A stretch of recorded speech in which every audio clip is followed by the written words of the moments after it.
बिस्मिल्लाहिर्रहमानिर्रहीम। अस्सलामुअलैकुम। BBC 11 headlines news से मैं हूं सबा मुनीर।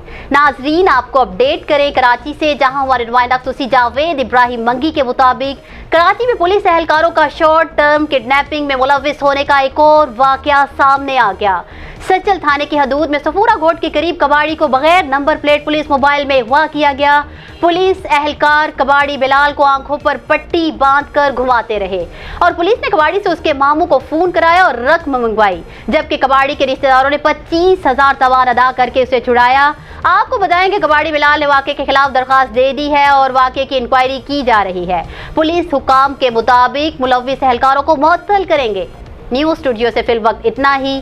मज़ीद तफसीलात और अपडेट्स के लिए देखते रहिए BBC 11 हेडलाइंस न्यूज़।